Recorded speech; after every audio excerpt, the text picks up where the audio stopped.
бүкіл мәселеде діни мәтін күту қажет жоқ, уахиды күтудің қажет жоқ.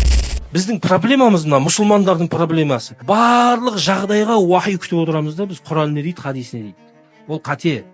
Тәжірибеге жүгінетін империкалық дүниелерде уахи араласпайды. Пайғамбар не деген? Әнтум ә'ламу бишууни дуниякум дейді. Сендер дүние істеріңді менен артық білесіңдер. Оны тәжірибемен былай істегенде былай дұрыс болады. Мынаны былай жасасақ былай нәтиже береді деген, сен өмірдегі тәжірибеңе жүгіну керексің. Енді солай ғой, ол егін егуде, мал қарауда, оған бәріне уахи керек емес қой. Күнделікті өміріңде отбасының кейбір проблемаларын шешуде оған Құран, хадис қажет емес сізге. Ол Құран, хадис немесе уахи жалпы қағидаттарды береді.